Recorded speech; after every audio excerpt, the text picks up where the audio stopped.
गर्मियों की छुट्टियों में अपनी नानी के गांव आई थी। सीमा नानी के घर पहुंचने के बाद अपनी नानी के पैर छूती है और उनसे आशीर्वाद लेती है। तभी उसकी नानी उससे कहती है, इतनी बड़ी हो गई मेरी सीमा, चल जल्दी से हाथ मुंह धो ले, मैं तेरे लिए खाना लगा देती हूँ। भूख लगी होगी ना? हाँ नानी, भूख तो लग रही है मुझे, आपके हाथ के बने हुए पीले दाल और चावल खाने की। कितना टाइम हो गया है मुझे आपके हाथ का बना हुआ दाल चावल खाए हुए। तू तो नौकरी में व्यस्त थी, तो तुझे कहाँ से टाइम मिलेगा अपनी नानी के लिए? और जब इतने टाइम बाद आई है तो ज्यादा टाइम के लिए रुक कर जाएगी तू। हाँ नानी, इस बार पूरे 2 महीने के लिए आई हूँ। सीमा की नानी अंदर जाकर उसके लिए खाना बनाने लगती है। सीमा कमरे में अकेली होती है, तभी उसे किसी औरत के रोने की आवाज सुनाई देती है। वो कभी खिड़की से बाहर झांकती है तो कभी दरवाजे से बाहर झांकती है। उसे समझ में नहीं आ रहा होता है कि आखिर रो कौन रहा है। तभी नानी खाना लेकर आ जाती है। वो अपनी नानी से कहती है, नानी, कोई औरत रो रही है क्या? मैं जब से यहाँ आई हूँ तब से मुझे यहाँ किसी औरत की रोने की आवाज आ रही है। हे भगवान, कहीं ये वही तो नहीं? बोलो ना नानी। अरे कोई नहीं रो रहा, ये तेरे मन का वहम है। और तू ना अब खाना खा ले, ज्यादा यहाँ वहाँ की बातों में ध्यान मत दिया कर। जल्दी से खाना खा और फिर मेरे साथ आ जा मेरे कमरे में, दोनों बैठकर खूब सारी बातें करेंगे। ऐसे ही अगले दिन सीमा अपनी नानी के साथ गांव के बाजार जा रही होती है। उसी रास्ते में फिर से किसी औरत के रोने की आवाज आती है। वो अपनी नानी से कहती है, अरे नानी, क्या सच में तुम्हें अभी भी किसी औरत के रोने की आवाज नहीं सुनाई दे रही? मुझे किसी औरत की बहुत बुरी तरीके से रोने और चीखने की आवाजें आ रही है। मैं बहुत परेशान हूँ नानी, आखिर ये कौन है? मुझे लगता है कि सीमा को शहर भेज देना चाहिए, यहाँ रहना उसके लिए ठीक नहीं। नानी बोलो ना, आप चुप क्यों हो जाती हो? सीमा, तू घर चल, मुझे तुझसे बहुत जरूरी बात करनी है। नानी सीमा को घर ले आती है और सीमा से कहती है, सीमा, कल सुबह तू शहर वापस चली जाएगी। अरे अचानक? आखिर क्या बात है नानी, आप मुझे ऐसे जाने को क्यों कह रही हो? मैं बस जो कह रही हूँ उस पर ध्यान दे। तू कल सुबह यहाँ से चली जाएगी, और ये बात मैं कोई मजाक में नहीं बोल रही। तू कल जाएगी तो मतलब जाएगी। अरे नानी, चली जाऊंगी मैं, ठीक है, पर आखिर बात क्या है ये तो बता दो। मम्मी से कोई बात हुई है या फिर मुझसे कोई गलती हुई है जो तुम मुझे अचानक से जाने के लिए बोल रही हो? देख सीमा, रात बहुत हो चुकी है और मुझे इस बारे में कोई बात नहीं करनी। चल, अब चल के मेरे साथ सो जा। सुबह के पास पकड़कर तुझे शहर भी तो जाना है। सीमा को अपनी नानी का ऐसा व्यवहार देखकर बहुत ही अजीब लगता है। उसे कुछ समझ में नहीं आ रहा होता है कि आखिर उसकी नानी उसे अचानक से गांव छोड़कर जाने के लिए क्यों कह रही है। ये सारी बातें सोचते सोचते सीमा की आंख लग जाती है और वो अपनी नानी के साथ सो जाती है। ऐसी ही आधी रात को सीमा को फिर से किसी औरत की रोने की आवाज सुनाई देती है।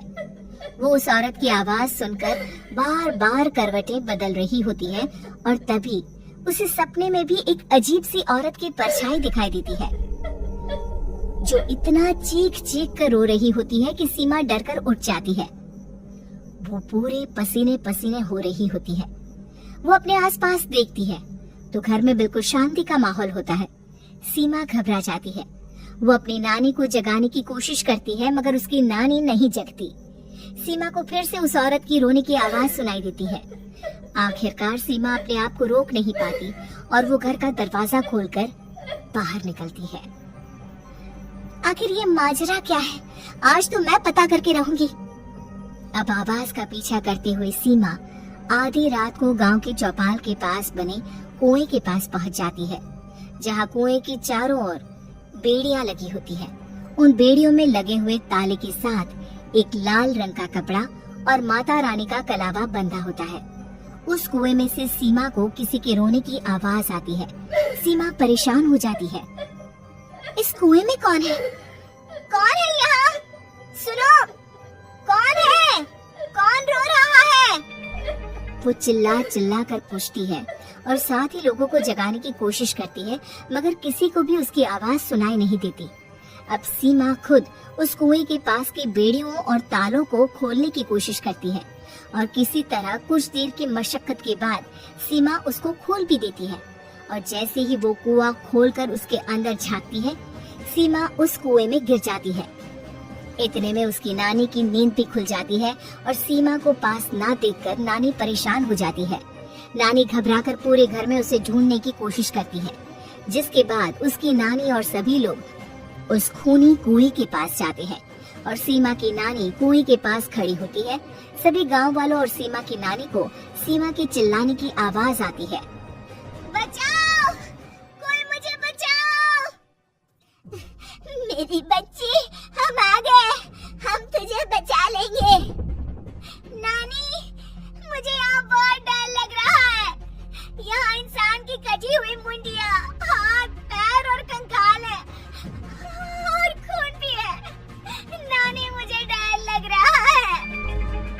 आप सब मेरी मदद कीजिए, नहीं तो ये खूनी कुआं मेरी बच्ची को भी खा जाएगा। अरे मुझे तो ये समझ में नहीं आ रहा कि आखिर इस खूनी कुएं को खोला किसने। सालों पहले इसको इतनी मुश्किलों के बाद तांत्रिक बाबा ने बंद किया था। अरे पूरा गांव खूनी कुएं के बारे में अच्छे से जानता है, तो कोई भी जानबूझकर तो ऐसा करेगा नहीं। मतलब किसी ने अनजाने में इसे खोल दिया है भैया। सीमा को इस बारे में मालूम नहीं था और जब से वो यहाँ आई थी तभी से उसे किसी औरत के रोने की आवाजें भी सुनाई दे रही थी। कहीं सीमा ने ही तो उसे नहीं खोला। अगर ऐसा है तो फिर सीमा का बचना बहुत मुश्किल है। वहीं कुएं के अंदर सीमा रोते हुए बैठी होती है कि उसे आवाज सुनाई देती है जो कुएं के बाहर खड़े गांव वालों में से किसी को सुनाई नहीं देता। आज सालों के बाद मुझे ताजा खून मिलेगा। तेरा खून पीकर आज मैं अपनी प्यास बुझाऊंगा। कौन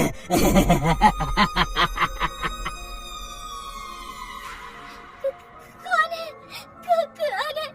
मत मारो प्लीज, मुझे जाने दो प्लीज। मैंने किसी का क्या बिगाड़ा है?